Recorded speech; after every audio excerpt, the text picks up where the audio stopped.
The water is beating me up. It's crushing me. It's so strong. I can't stop.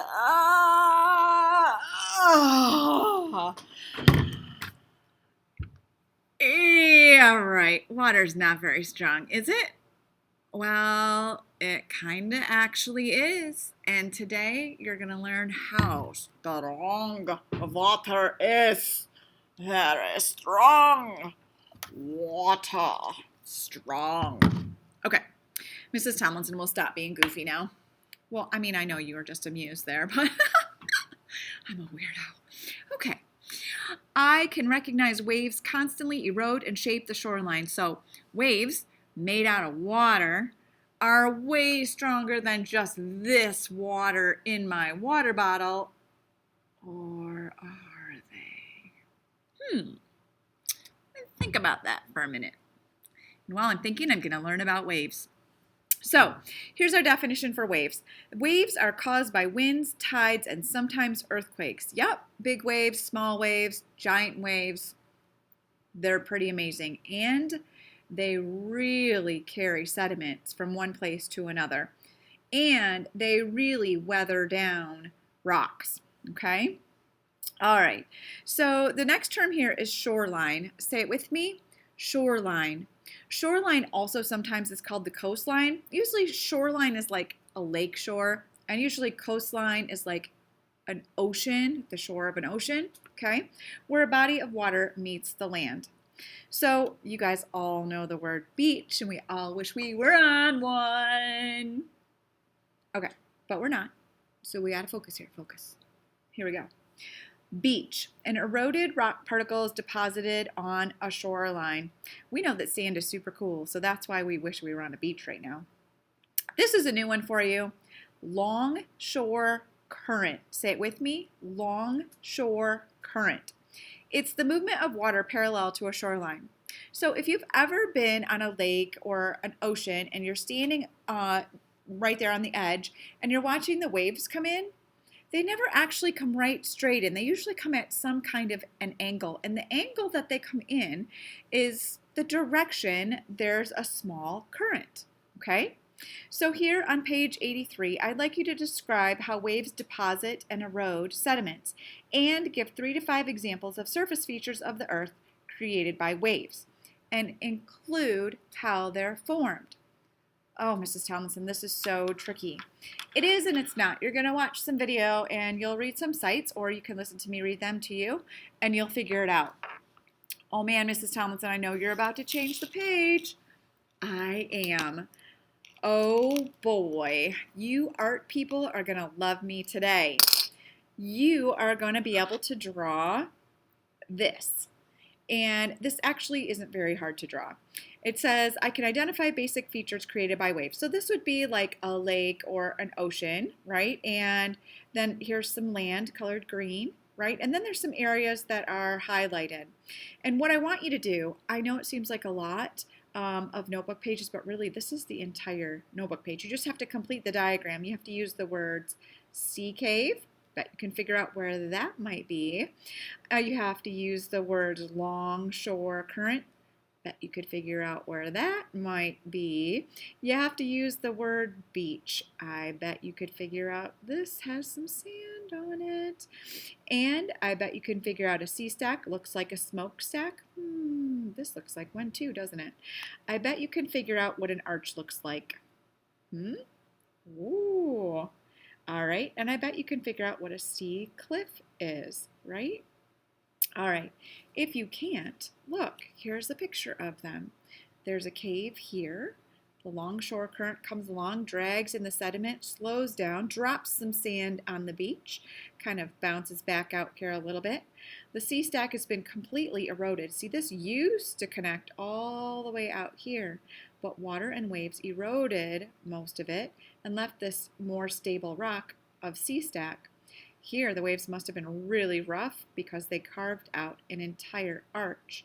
And here, they're starting with a sea cave. So eventually, like in, I don't know, thousands of years, this sea cave will look like an arch, right? And then this will break off, and then this will be a sea stack. Do you see how you can kind of predict the future now? cycles of stuff, right? That makes things work and patterns. Mrs. Tomlinson, don't turn the page. Oh, but I have to because you just learned about one thing and then labeled a bunch of parts of it. Let's pop over here to page 85. This is fun. I understand how glaciers shape the land. Now, glaciers are close to my heart because we are in Michigan and the Great Lakes were formed by glaciers. So awesome. You're going to find out how they're formed by glaciers. You're going to look at all kinds of different glaciers and how they've changed over time. And you're going to learn about some of the cool landforms that glaciers have left for us or are making for us currently. Our learning target on page 85 is I understand how glaciers shape the land. So your definition for a glacier is a large mass of moving snow. You are going to see a lot of snow today. And as you watch, there's one really good video today. Watch it over and over again. I must have watched it 4 or 5 times before I had to stop and be like, oh, we have to watch this as a class. So you need to fill in these blanks. 2 types of glaciers are continental and alpine, okay? And then I want you to describe how glaciers form valleys here. You're going to see that. And don't forget, when you're watching the videos, you can press pause. And they have definitions and really good diagrams. You'll like it. They're good today. This is a cool word, till. Say it with me. Till. Not like till we meet again, but like till being sediments deposited by a glacier. Maybe you've heard of a farmer who like tills up their soil. It means making the soil smaller, right? Tilling it up. So till are sediments deposited by glacier. It could be like rocks or gravel or sand, okay? Just smaller pieces. This one is moraine. Say it with me, moraine. Now there are 2 types of moraines. There's a lateral moraine, which is like on the side of a glacier, and there's a terminal moraine, which is like at the front of a glacier, okay? And what a moraine is a mound of till deposited by a glacier. So like if you're familiar with a snowplow and how it pushes the snow ahead of it, and the snow kind of like gets into a giant pile, that would be like a glacier pushing sediment and till forward, and it would get into a big mound or a pile, and that's what we call a moraine, okay? The next term you need to know is a cool term. It's drumlin. Say it with me, drumlin. And as you figure out what a drumlin is, you're going to write the definition here. It's pretty cool. The next term, last term you have to actually define here is kettle lake. Say it with me, kettle lake. These are pretty cool. You're going to draw or describe how a kettle lake is formed. It's a pretty short explanation, but it's really cool how it happens. Have you ever dropped anything in the dirt and it made like a dent in the dirt? Well, when glaciers dropped off big chunks of ice, and the ice sits there for a long time. If you ever picked up a rock off the ground, you pick it up and there's like a divot in the ground because it sat there for a while, kind of squished it down. Well, same thing with huge chunks of ice. They sat there for a long time during the Ice Age, and they compressed the ground underneath them, and then they kind of made a divot, and it's huge enough so that when it melted, it left a big hole and became a lake. Kind of cool, huh? All right, so what are those things, Mrs. Tomlinson? We got a lot of weird words about glaciers, but what are those things? So guess what? This is the last notebook page, and I'm going to give you this diagram. I'm not going to make you draw it. I'm going to give you this diagram. I'll hand it out. You can tape this or glue this in your notebook after you label it. Okay, yes, I did highlight the pieces, but these are features of glacial deposits. So I want you to be able to identify basic features of a glacier. So I colored mine for you. Isn't that awesome? So a basic feature of a glacier might be a tunnel where a meltwater stream is coming out, where an outwash plain is happening, like where it might have flooded, where it melted more and just came out and poured out like water. This is a drumlin. These are like hills, just mounds of glacial deposit. This is a lateral moraine. It like happened on the side of the glacier and it got left behind. Remember, it's just till that got deposited, okay? Till is really just all of this rock here, all of the gray is just till. It's like broken up, cracked up gravel and rocks and sand. And what's cool about till here, and look at this, it's almost like I knew you had running water before this, because this till actually made a delta. Do you guys remember what a delta is? Right? It's when the water slows down and gets deposited at the mouth of a river, right? Oh, see how stuff goes together? All kinds of cycles and connections you can make with learning. These are kettle lakes. They're relatively round, but they don't have to be round because not all chunks of ice that come off of a glacier are round. But these are kettle lakes, and it's just kind of cool to see what these actually look like.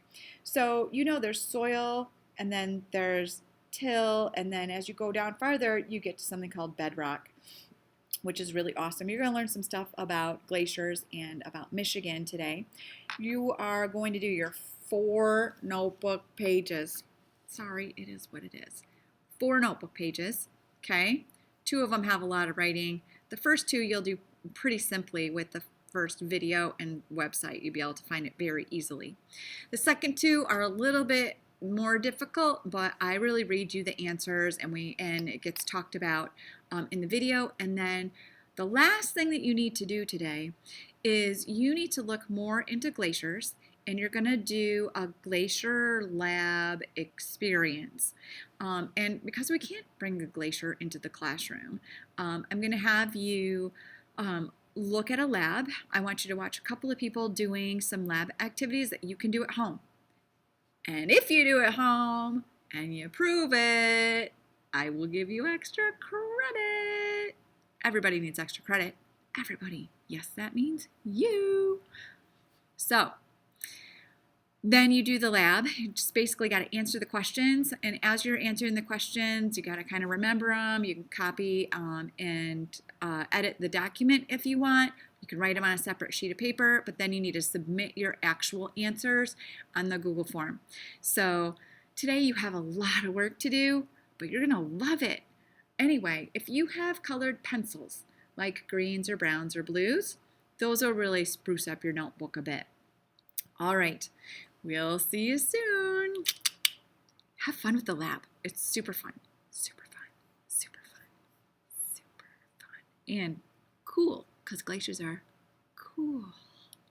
See what I did there?